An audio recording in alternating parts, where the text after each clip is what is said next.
So I will be discussing the different types of hypersensitivity reactions.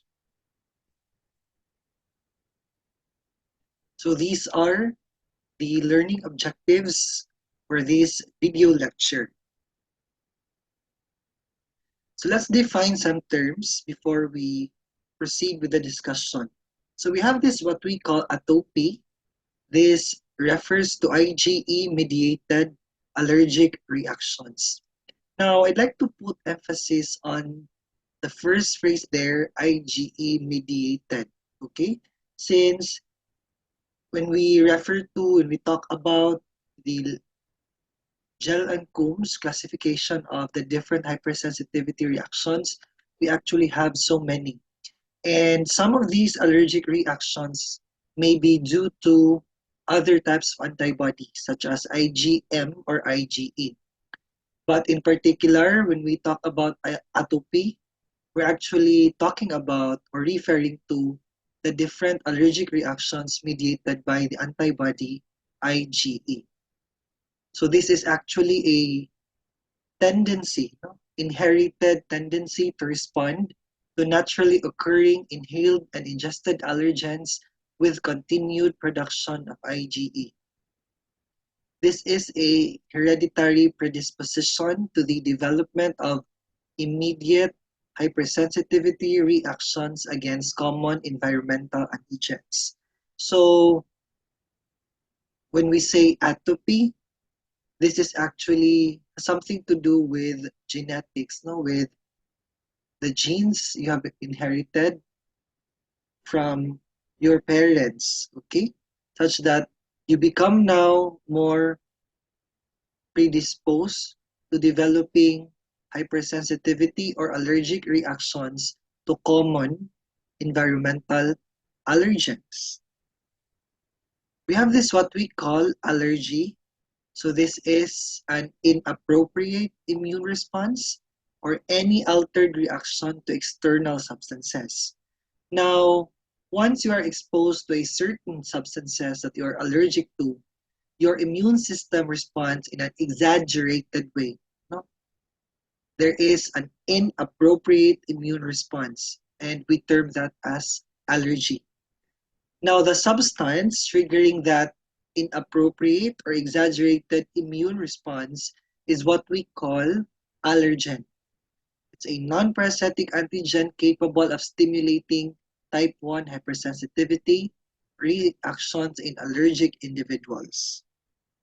We also have this what we call sensitization phase or immunization phase. So basically, when we talk about hypersensitivity reaction, this is divided into two phases. We have the first phase, also known as the sensitization phase or immunization phase. And the second phase we call effector phase. Okay? So what's distinct about the sensitization phase is that this is actually the initial encounter to an antigen. In other words, this is the first time that your immune system is exposed to that certain allergen. And by that, we term it as sensitization. It's because the immune cells, the effector cells that are responsible for the allergic reaction, basically there is coating, okay? The allergens are coated on its surface by the antibodies produced by these effector cells that I have mentioned. So I will be discussing that in detail in a few succeeding slides. Now, in stage 1 or first phase or immunization phase, there is actually no clinical manifestation of the different allergic reactions. However, the second time, or if that same person is exposed to that same antigen the second time around, okay, there is now ensuing clinical manifestations.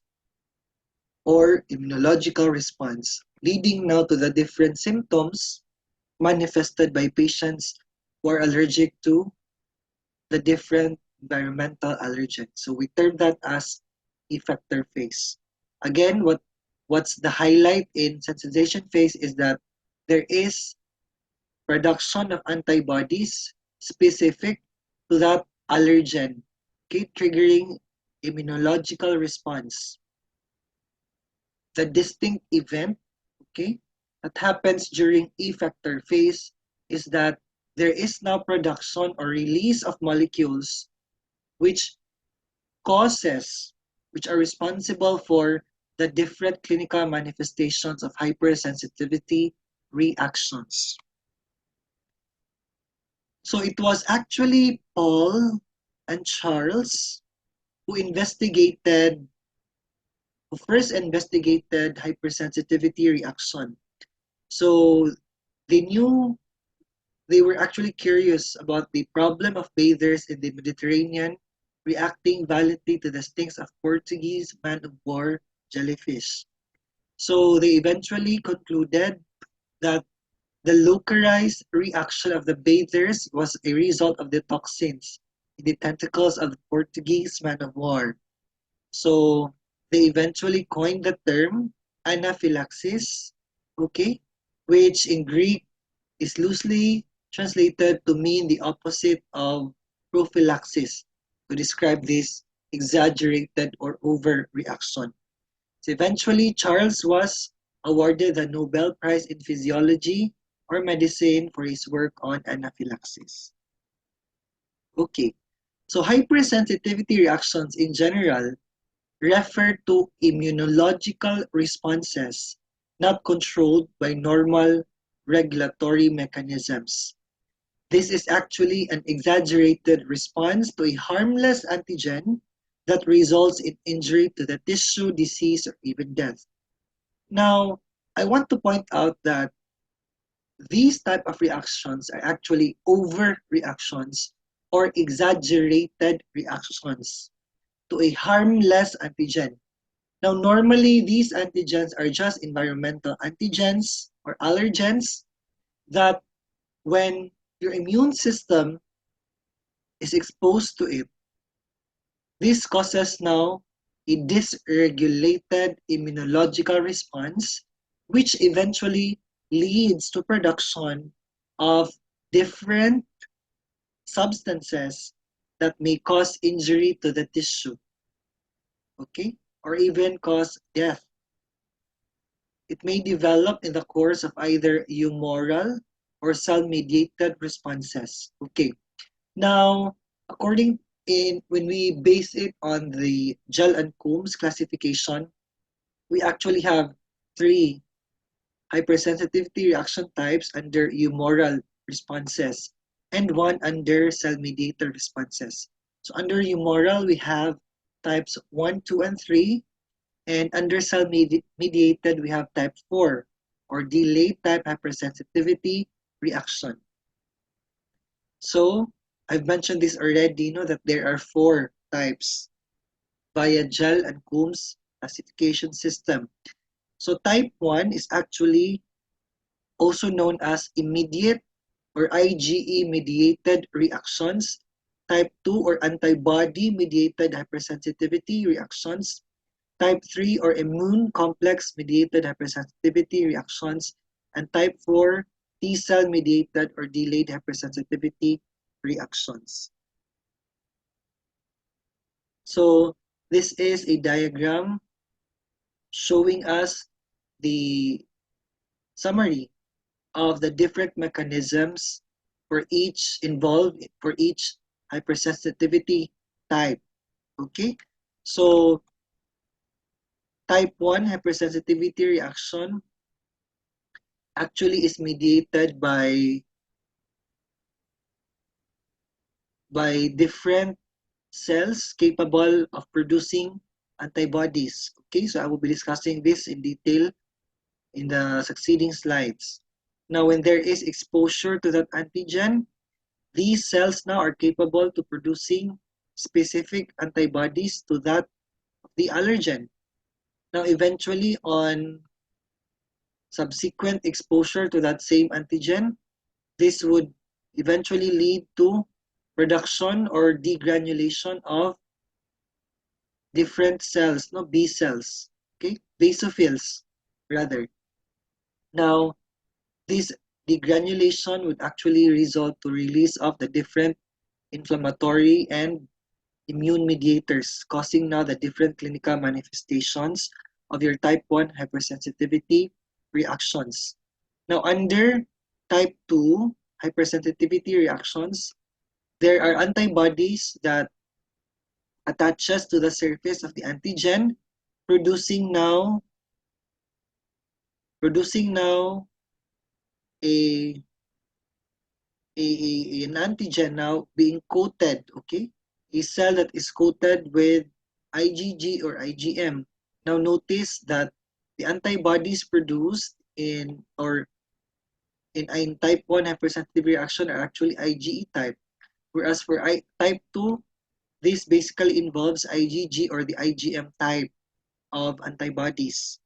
Now these coated cells coated with antibodies, would actually cause activation of your complement system, or would actually cause, okay, cell destruction via the body cell mediated immune response, no, eventually leading to cellular or tissue destruction. Now in type 3, there is formation of antigen and antibody complexes. Now these antigen and antibody complexes is deposited into different tissues, which eventually leads to destruction of that specific tissue. Okay? Now in type 4 hypersensitivity reactions, there is actually involvement of your helper and cytotoxic T cells. And when your T cells now are actually sensitized because of exposure to that allergen, okay, what happens now is that these T cells release inflammatory mediators or cytokines, thus triggering the process of inflammation. So I will be discussing this in detail one by one. So this is a table showing you the comparing the different mechanisms and examples of disorders associated with each type of hypersensitivity reaction. Now let's start with type 1 hypersensitivity reactions. So this is also referred to as immediate, okay? Why immediate? Because there is actually a short time lag from the exposure to the allergen to that of the appearance of the different clinical manifestations of your type 1 hypersensitivity reactions. This is also called IgE-mediated reaction because the antibodies that are produced by your plasma cells, okay, are actually that of the IgE type. So this manifests as allergies, rhinitis, or anaphylaxis, and the key reactant here is the IgE type antibody. Now these are the common allergens which triggers type 1 hypersensitivity reaction. So we have foreign proteins such as vaccines also, and then drugs, pollens, foods, okay? So I actually had a patient last month who ate shrimp, no? And that patient was actually allergic to shrimp. So eventually, this triggered anaphylactic reaction to that patient and the patient was intubated, okay? So you see, these type of reactions could not be actually neglected upon. It's because severe type of severe hypersensitivity reactions may actually cause demise to the patient. It was actually Carl and Heinz who first discovered the antibody associated with type 1 hypersensitivity reaction, and they called it serum factor. But in 1967, it was only that year when IgE, okay, when they identified that it was actually IgE that they initially called serum factor. So I will be explaining now the mechanisms involved in type 1 hypersensitivity reactions. Okay, so initially I've mentioned that hypersensitivity reactions in general is comprised of two phases. That is immunization phase or sensitization phase and effector phase. Now, during immunization phase, there is actually exposure to the antigen, okay, to the allergen. Now, normally, this allergen is just harmless. It's just that your immune system produces hyper or exaggerated immune response, no, to this harmless antigen. Now, when that happens, your allergen, okay, is taken in by antigen presenting cell, eventually converting it into a peptide, and then this peptide now is complex to an MHC molecule, thus presenting it into its surface. So I actually had a separate discussion, no, on the specific events that happens before these antigens now are presented on the surface of an antigen presenting cell. So you may want to view my video on that MHC molecule lecture video. Okay?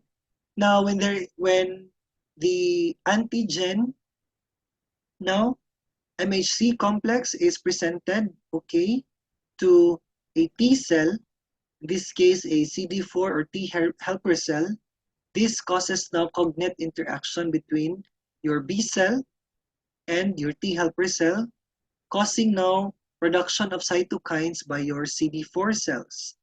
Now, the cytokine that is responsible for maturation of your B cell here is interleukin 4. Now, this effect of interleukin 4 to the B cell would actually result in isotype switching such that the matured form of your B cell now, the plasma cell, is only capable of producing an IgE type of antibody. Okay? Now your plasma cells now undergoes release, okay? Release of this allergen specific IgE. And then these allergen specific IgE would now bind to the surface of your mast cells, okay? On its FC region rather, exposing its Fab region, okay, the next time it encounters the same allergen which has triggered its production. Now, sensitization of mast cells or binding of this allergen-specific IgE on the surface of your mast cells is actually the end now of sensitization or immunization phase. Now, subsequent exposure to that same antigen or allergen which has caused production of this antibody now is now considered the commencement of your effector phase. Now, what happens? Now, during second exposure, the allergen, okay, the initial allergen which has triggered the production of these allergen-specific IgE antibodies would actually bind to the FAB region of the antibodies, okay? The IgE antibodies initially bound to the surface of your basophils and mast cells. Now, binding of the allergen to the FAB region of the antibody would actually cause cross-linking, okay? Cross-linking on the substances or proteins found on the surface of your mast cells, eventually leading to the granulation and release of the different vasoactive amines or immune mediators, thus causing now, okay, the different clinical manifestations of your hypersensitivity reaction. So usually I've mentioned that the main trigger of your type 1 hypersensitivity reaction is the IgE type of your antibody. Okay? And this IgE type of your antibody is usually found or primarily synthesized in the lymphoid tissue of the respiratory and gastrointestinal tracts. Normal levels are in the range of approximately 150 nanograms per ml. And usually the regulation of IgE production appears to be a function of a subset of T cell called the type 2 helper T cells. Normally, immune response to microorganisms and possible allergens is a function of type 1, okay? Type 1 helper cells which produces interferon gamma and interferon interferon gamma together with different interleukins such as interleukin 12 and interleukin 18 which are produced by macrophages and may actually suppress production of IgE type of antibodies. However, in people with allergies, your Th2 cells respond instead and produce interleukin 3, interleukin 4, interleukin 5, interleukin 9, and interleukin 13. Okay? So, these substances now, okay, in people with allergies are responsible for the different clinical manifestations of your hypersensitivity reaction such that interleukin, okay, 13 now is responsible for differentiation of your B cells, 5 and 9 for development of eosinophils, 4 and 9 for development of mast cells, okay, 4, 9, and 13 for mucus production. So your mast cells and basophils are actually effector cells. They serve as effector cells of immediate hypersensitivity reaction, which mast cells are considered the principal or major effector cells. They are usually derived from precursors in the bone marrow that migrate to specific tissue sites to mature, and they contain numerous cytoplasmic granules that are enclosed by a bilayered membrane. Okay, so this is an electron micrograph of the surface of a mast cell. Notice that there are actually vacuoles here, okay? These round things here are actually the substances containing the different granules, okay? So during degranulation, these round things here would actually bind to the surface and eventually releasing its contents, no, particularly vasoactive amines. Now, a closer look, okay, during effector phase is that, remember, the Fc receptor is the one bound to the surface of your mast cell, whereas on subsequent exposure to the antigen, okay, your antigen will bind to the FAB region of 2, okay, 2 IgE near to each other. Now, this binding would actually lead to cross-linking of your proteins, the cytoplasmic proteins in the mast cells, eventually leading to degranulation.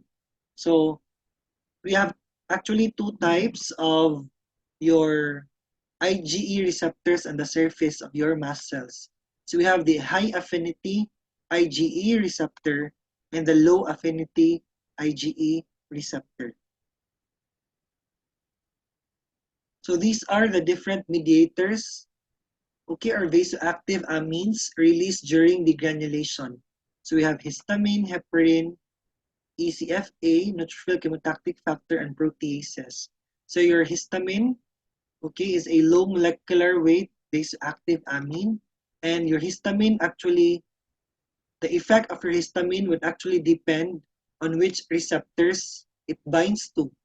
So when it binds to H1 receptors, okay, so basically the effect here is more on a respiratory and some vascular and gastrointestinal effect.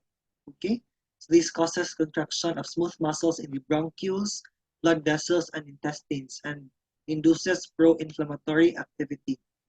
Your H2 receptors increases when histamine binds to H2 receptors. This causes an increase in gastric acid production, mucus production, and increased permeability of capillaries and venules.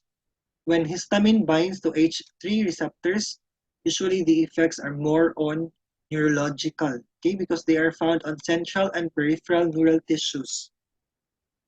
When it binds to H4 receptors, which are actually found on um, different hematopoietic cells, okay, particularly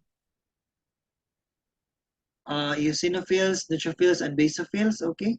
This causes also cytokine secretion. So your eosinophil chemotactic factor of anaphylaxis, okay, from the term itself, this causes chemotaxis, no, or attraction of eosinophils to the area and induces expression of eosinophil receptors for C3b. So your eosinophils contain granules such as major basic protein, cationic protein, peroxidases, and different neurotoxin and histaminases, thus enhancing your hypersensitivity reaction. Okay? Another types of vasoactive amines or mediators released during the degranulation process are the following. We have your platelet activating factor, prostaglandins, leukotrienes, and some cytokines. Okay? So these are the different manifestations of your hypersensitivity reaction. Now, I mentioned already that the manifestation would actually depend on how the antigens are actually taken in. Okay? So when the antigen is inhaled, most likely you are to produce, okay? You are to have respiratory symptoms. When ingested, there is or you present with gastrointestinal symptoms, and when it is injected into bloodstream, there is actually a systemic response. Okay, so another local manifestations would include allergic rhinitis, asthma, and hives, no, or angioedema. And a deadly, no, or very severe manifestation is a systemic manifestation called anaphylaxis. Okay, it is actually potentially fatal. Hypersensitivity response presenting with cardiac and respiratory symptoms. So more benign food allergies will not present this way. You only present with nausea, vomiting, and diarrhea, but not cardiac and respiratory severe symptoms seen in anaphylactic reactions. So testing for immediate hypersensitivity reactions includes the following. So we have in vivo skin tests, okay. So we have cutaneous testing or prick tests, such that in this test, a material, okay, is injected into the skin at a single point, and a positive reaction by seen as a formation of wheal 3 mm or greater is actually considered a positive reaction. Okay, that means you are allergic to that substance being injected. So we also have intradermal tests, which uses greater amount of antigen. So this is only performed if pre-tests are negative and allergy is still suspected. So this is how you do it. No? So you expose your skin with different allergens. Okay, and a positive reaction is a formation of a wheal 3 mm or greater. So we also have in vitro skin tests. This involves measurement of either total IgE or antigen-specific IgE. Okay? So total IgE is measured via radioimmunosorbent tests or RIST, whereas antigen-specific IgE is measured either via radioallergosorbent test or RAST, and chemiluminescent enzyme immunoassay. So RIST measures total IgE by capturing the antibody with solid phase anti-IgE.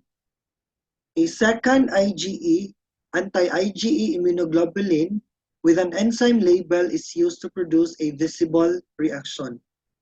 Comparing it with RAST or RAST, so this measures antigen-specific IgE by using solid phase antigen to capture patient antibody. Then, a second antibody, an enzyme-labeled anti-IgE immunoglobulin is added. This combines with any bound IgE to produce a visible reaction in the presence of a substrate. So let's go now to type 2 hypersensitivity reactions. So to compare your type 1 and type 2 hypersensitivity reactions, so they differ with the antibodies that mediates this reaction. So particularly, your type 1 hypersensitivity reaction is mediated by IgE type of antibodies, whereas your type 2 hypersensitivity reaction is mediated by IgM and IgG. Now, the allergen, which triggers the hypersensitivity reaction in type 1, is actually a soluble molecule, meaning this molecule is actually found freely, not bound to anything in the circulation. Whereas in type 2, these are actually cell surface antigens. Okay? Now, antigen bindings occurs in type 1 in mast cells and basophils via the Fc region, and so the Fab regions protrude into the environment. So it is where, okay, the Fab region, it is where the allergens bind to on second exposure to that same allergen, triggering the initial reaction. Whereas in type 2 reactions, IgG and IgM antibodies bind to the target cell via their FAAB regions, leaving behind their Fc region free for binding of maybe complement or any other cells, immune-mediated cells. So we have three mechanisms involved in type 2 hypersensitivity reactions. We have antibody and complement-mediated destruction, ADCC, and target cell dysfunction. So in complement-mediated reaction, the goal here is to actually produce MAC complex, which is responsible for lysis or destruction of the foreign cell. So what's likely to happen is that when your body is exposed to an allergen, which is considered foreign, okay, by the body, by the immune system, this causes now production of antibodies which are specific to the antigens on the surface of that cell. Now, when antibodies bind to the surface of that antigen, okay, it forms now an antigen-antibody complex. Now, formation of your antigen-antibody complex now would actually trigger your classical complement pathway. Particularly, this causes now binding of your C1 complex, okay, to the Fc region of the antibodies bound to the surface, which eventually leads to production of C3 convertases, and then C5 convertases, and then eventually producing MAC complex attached to the surface of the antigen. Now, attachment of your MAC complex to formation of MAC complex in the surface of the antigen would actually lead to pore formation, causing now the substances or solutes inside the cells now to go out, and the substances now in the circulation to go in, now causing cell lysis. Okay. Now, other products of this complement activation is actually C3b, which is a very good and very effective opsonin. Now, your C3b may bind to other, okay, other cells, antigenic cells, okay, cells that are considered foreign by your immune system. Now, once bound, this causes now your antigen antibody complex to be easily phagocytosed by via opsonin dependent phagocytosis, no, particularly these macrophages. So examples of these type of reaction, complement mediated reaction, are as follows. So we have autoimmune hemolytic anemias, okay, mismatch and transfused blood cells transfusion reactions, erythroblastosis fetalis, and good pasture syndrome. Now, another mechanism involved in type 2 hypersensitivity reaction is an antibody dependent cell mediated hypersensitivity reaction. What happens is that when your immune system, okay, detects these surface antigens bound to the cell, okay, considered foreign, this causes now production of antibodies specific to that cell surface antigens. Now, these antibodies bind to the cell surface antigens, and via its Fc receptors, okay, this causes now the different immune cells, such as your natural killer cells, eosinophils, neutrophils, and macrophages via the Fc receptors of the antibody becomes bound to it. Now, binding of these immune cells to the Fc portion of the antibody coating the surface of the antigen now causes production or release of toxic granules or immune mediators. Okay. Now, these toxic granules causes eventually lysis. Okay, lysis of or destruction of the foreign cell. Now, another example of an ADCC reaction is actually via exposure or allergies to medications, such that when you are exposed to that certain medication, these medications now, these molecules becomes bound to a specific target cell, okay, now eventually leading to complement protein activation and production of cytotoxic granules by your white blood cells. Okay? So in medication-induced hemolytic anemias, there is actually decreased red blood cells because there is increased destruction or lysis of your red blood cells via either complement-mediated or ADCC-mediated. Now, medication-induced thrombocytopenia causes increased destruction of your platelets.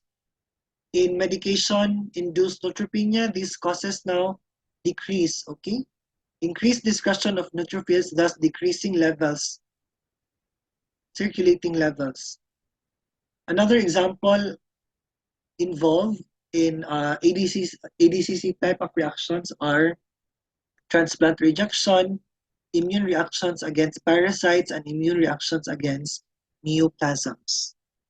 Now, another mechanism involved in type 2 hypersensitivity reaction is a target cell dysfunction. A common example for this is that mechanism involved in Graves' disease. What happens? Now, normally, your thyroid stimulating hormone is actually responsible for production of your thyroid hormones, your T4 and your T3. So normally, your TSH binds to the receptors in the follicular cells of the thyroid gland. And when they are bound to its receptors, this causes production of your T3 and T4. Now, what happens in Graves' disease is that you have thyroid stimulating immunoglobulin. Okay? So you have antibodies which competes for your TSH within the in binding with your thyroid stimulating hormone receptors. Now, when these thyroid stimulating immunoglobulins bind to TSH receptors, this causes now increased production of your T3 and T4 because there is no negative feedback in this mechanism, thus leading to hyperthyroidism. Okay? Now, in myasthenia gravis, what happens is that normally your acetylcholine binds to acetylcholine receptors, okay, thus causing its different effect in the neuromuscular junctions. But in your myasthenia gravis, you actually have autoimmune antibodies against the acetylcholine receptors. And when these antibodies now, okay, these antibodies now being specific to acetylcholine receptors, they actually cause destruction of your acetylcholine receptors. And so your acetylcholine now has nowhere to bind to, okay, such that it does not perform now, it does not cause now its different post neuronal effects, okay? So leading to hypotonia or droopy eyelids or any other manifestations of myasthenia gravis.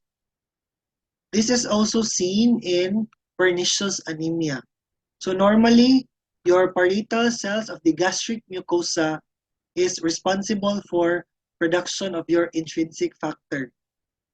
Your intrinsic factor binds to vitamin B12. It serves as a cofactor for vitamin B12 such that when bound to vitamin B12 now, it causes an effective, okay, effective absorption of your vitamin B12 in the enterocytes of the intestine. Okay? Now, what happens in pernicious anemia is that you have antibodies. Okay? You have antibodies against intrinsic factor. Okay? Now, these antibodies actually causes destruction or decrease the levels of your intrinsic factor such that your vitamin B12 now is not readily absorbed by the enterocytes of the ileum. Now, another mechanism involved in pernicious anemia is that there are antibodies now destroying the gastric parietal cells. Okay? Gastric parietal cells. Now, these antibodies are actually specific to the hydrogen potassium ATPase pump, so such that your parietal cells now is not capable, okay, of fulfilling its function in producing intrinsic factor. Now, decreased absorption of your vitamin B12 would actually affect your DNA synthesis, okay, eventually leading to anemia. So these are the different clinical manifestations that I have mentioned involved in type 2 hypersensitivity reactions.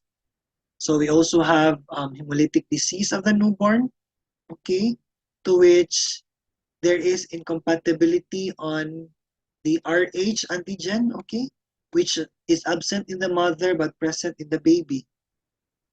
So what happens is that on the first pregnancy, there's actually sensitization of the red cells by the mother, producing antibodies specific to Rh or the D, capital D antigen.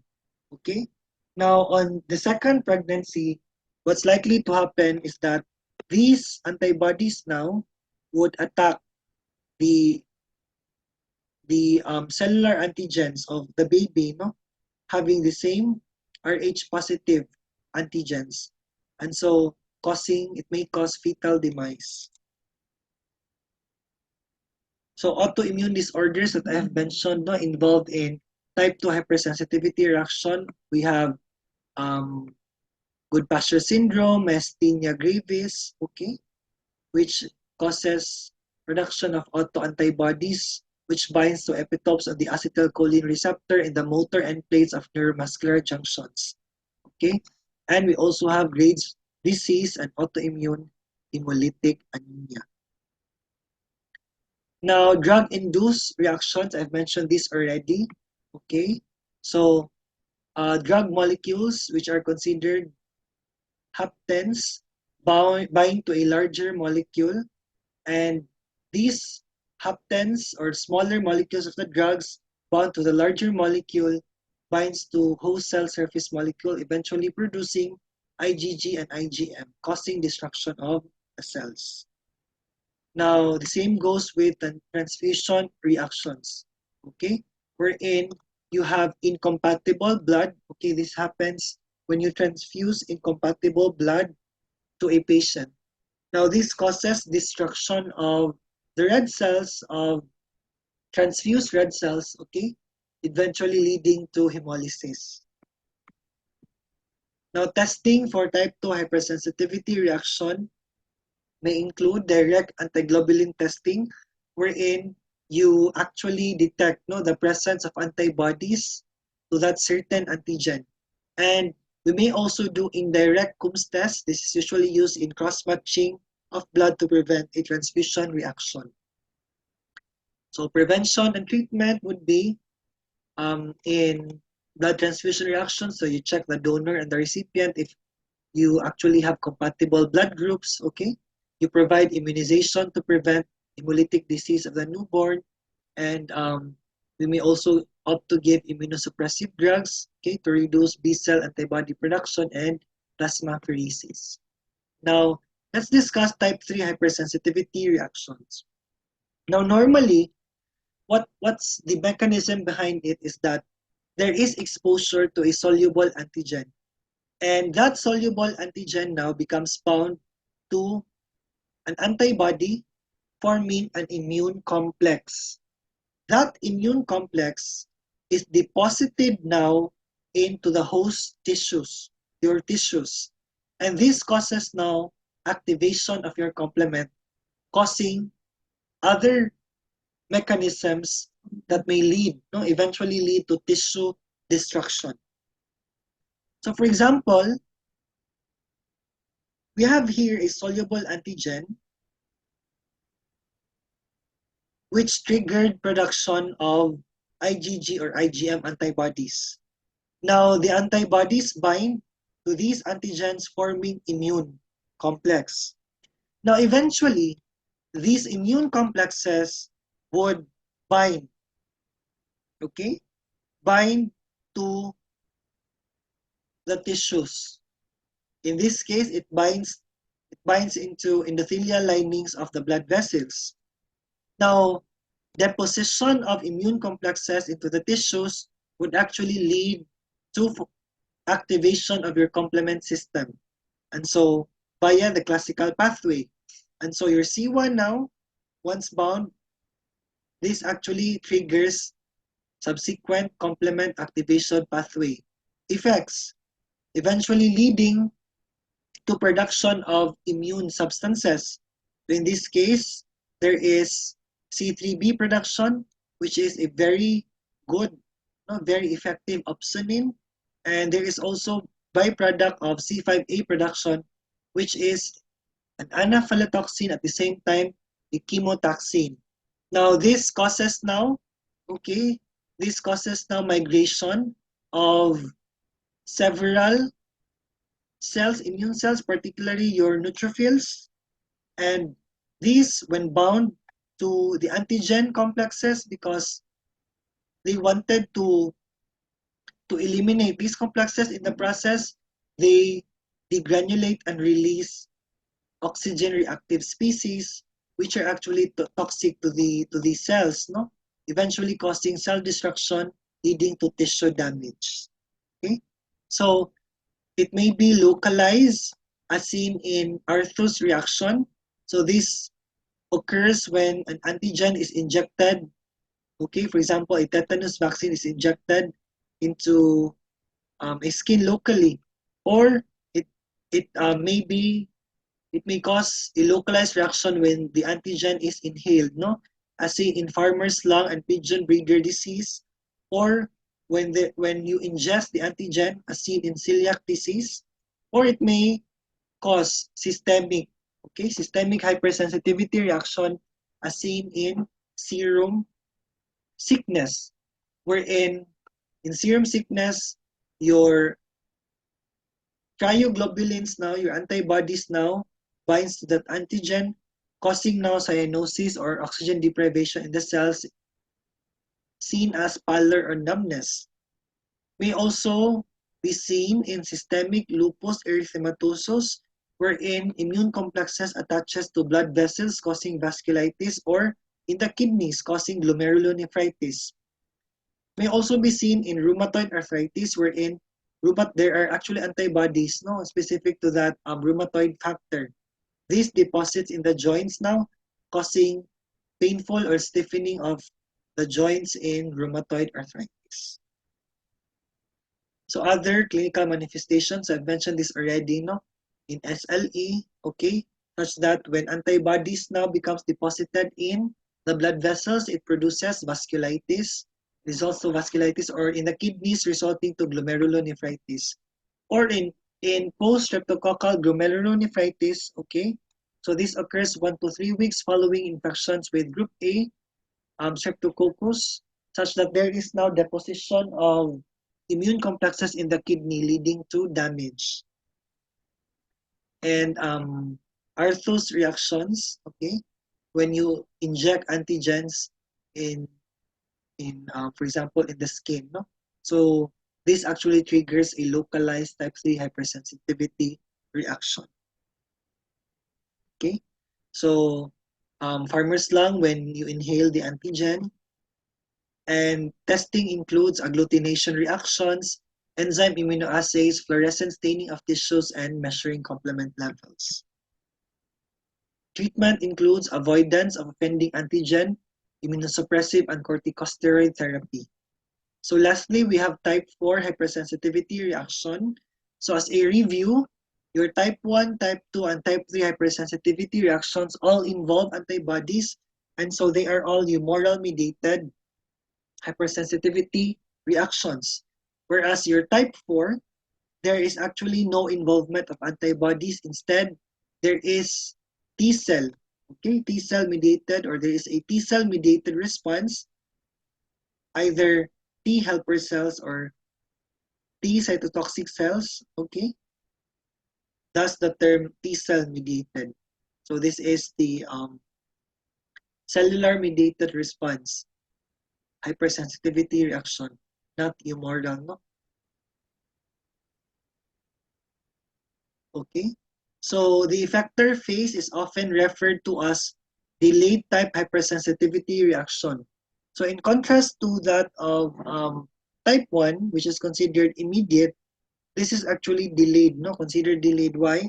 Because after the initial exposure to the antigen, you don't actually get to see its clinical manifestations. It would actually take some time, no?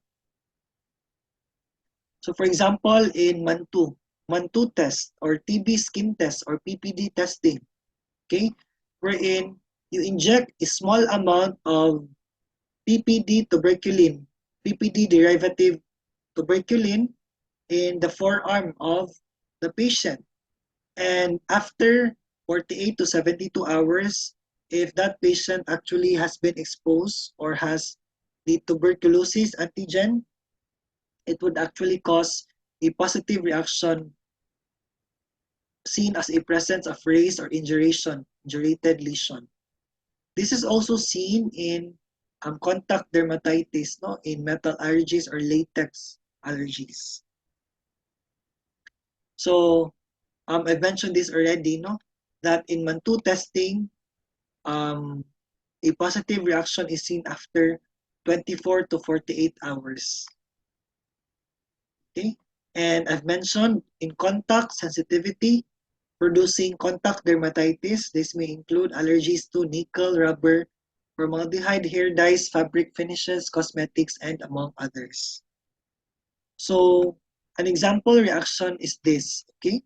So for example, when you are exposed to poison ivy, the allergen component there is urushiol.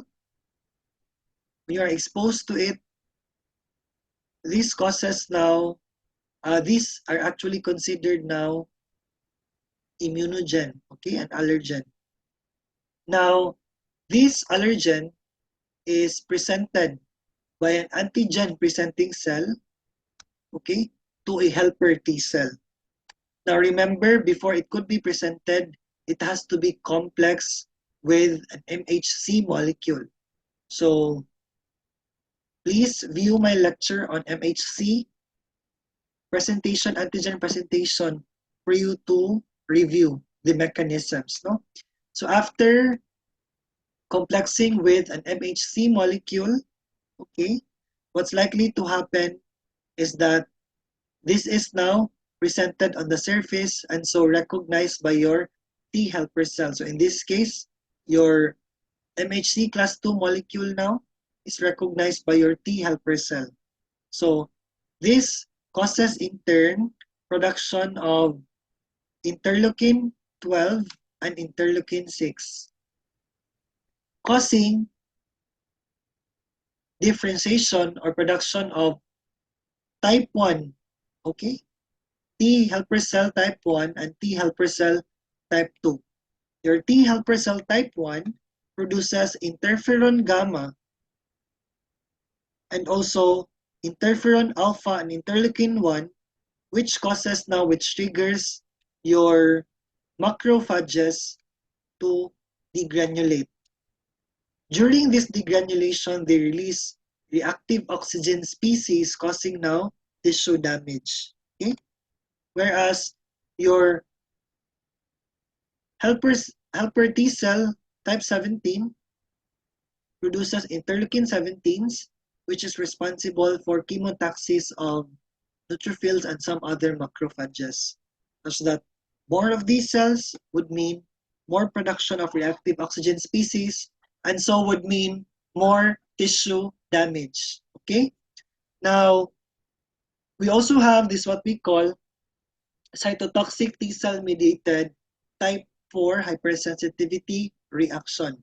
So this is usually seen in type 1 diabetes, wherein your cytotoxic T cells causes destruction of the beta cells of the pancreas. This is also seen in rheumatoid arthritis, wherein your T cells now, cytotoxic T cells now, causes destruction of the joint tissue.